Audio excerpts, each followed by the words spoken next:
Hello and welcome to DNS day night study.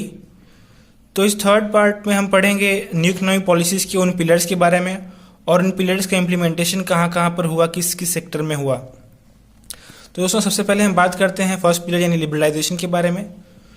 तो जिसका meaning और डेफिनेशन मैंने पिछले वीडियो लेक्चर में ही बता दिया था कि लिबरलाइजेशन का मतलब होता है डीरेगुलेट कर देना, रेगुलेशंस को हटा देना, रूल्स को कम कर देना, एंट्री एग्जिट पर किसी भी चीज़ के एक तरह से फ्री कर देना दोस्तों। तो हम पढ़ेंगे इंडस्ट्रियल रिफॉर्म, मतलब इंडस्ट्री में उसके क्या क्या चेंजेस आए। तो इंडस्ट्रियल रिफॉर्म में दोस्तों जो लाइसेंसिंग के प्रोसेस था, पहले जो प्राइवेट सेक्टर थे, मैंने बताया था आपको कि पब्लिक सेक्टर पहले ज़्यादा थे और प्राइवेट सेक्टर कम थे, तो उनमें चेंजेस आया। प्राइवेट सेक्टर को मतलब बढ़ावा मिला इस पॉलिसी के आने के कारण से। क्यों मिला? क्योंकि दोस्तों जो पहले लाइसेंसिंग के प्रोसेस था उसको कम कर दिया गया।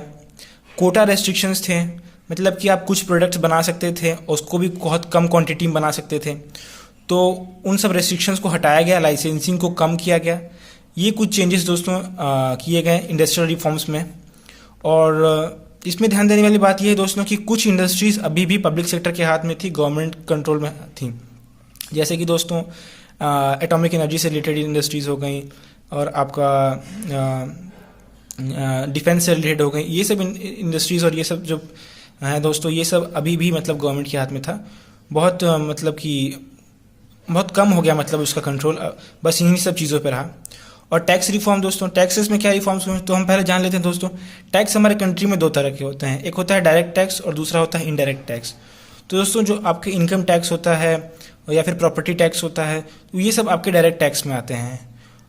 तो अब क्या हुआ कि दोस्तों 1991 से पहले जो डायरेक्ट टैक्स था हमारा वो बहुत हाई था, मतलब इनकम टैक्स हमारा बहुत हाई था, प्रॉपर्टी टैक्स हमारा बहुत हाई था, तो इसको कम किया गया।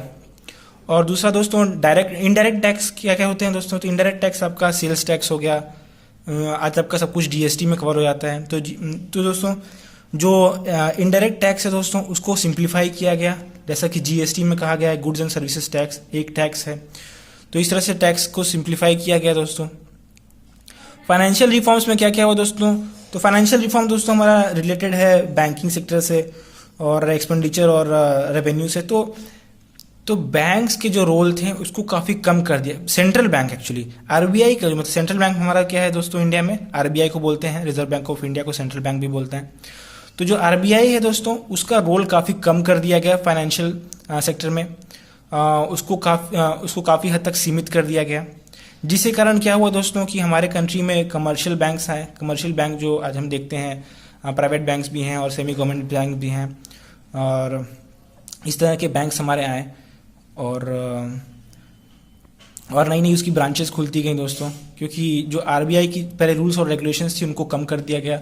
अब एक प्राइवेट बैंक अपने ही ब्रांचेस खोल सकता है, कुछ अगर वो कुछ नॉर्म्स को पूरा कर लेता है, तो कुछ जो रिक्वायरमेंट्स हैं उसकी।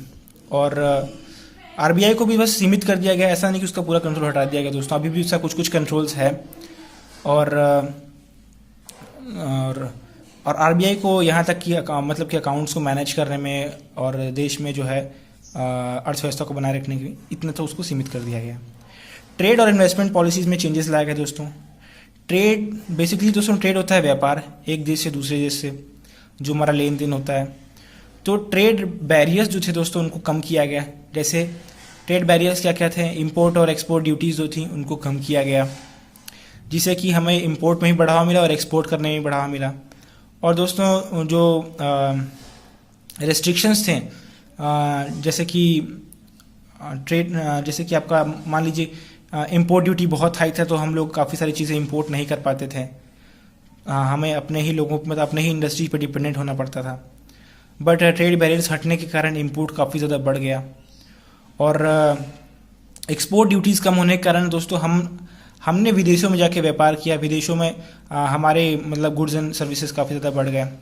और इसके कारण दोस्तों विदेशी कंपनी हमारे यहाँ आने लगी, हमारे यहाँ इन्वेस्टमेंट करने लगी, हमारे यहाँ वो अपने हमारे एमएनसीज़ के ब्रांचेस सेटअप करने लगे दोस्तों, जिसके कारण से हमारे इन्वेस्टमेंट में काफ़ी ज़्यादा सुधार आया। तो इस तरह से हम कह सकते हैं इन्वेस्टमेंट पॉलिसीज़ में एक तरह से चेंजेस आए।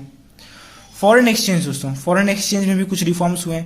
जो पहले फॉरेक्स की जो फॉरेक्स का जो रेट था, फॉरेक्स रेट दोस्तों, रेट होता है दोस्तों किसी भी चीज़ का मतलब अगर हम तय करते हैं कि जैसे मान लीजिए कि शुगर है तो शुगर इतने में बिकेगी, तो वो दोस्तों एक रेट होता है। तो इसी तरह दोस्तों जो फॉरेन एक्सचेंज जो रेट था वो पहले बैंक्स कंट्रोल करती थी, आरबीआई मतलब, लेकिन अब उसको भी हटा दिया गया, उस रेस्ट्रिक्शन को भी हटा दिया गया, कम कर दिया गया। और अब जो है फॉरेक्स के रेट जो है वो मार्केट डिसाइड करेंगे, और जो हमारी इंडियन करेंसी है उसकी वैल्यू को भी उसको भी डिवैल्यूएट कर दिया गया, ताकि हम इंकरेज कर सकें और बाहर की जो विदेशी करेंसीज हैं वो हमारे कंट्री में आए, फॉरेन एक्सचेंज आए हमारे कंट्री में।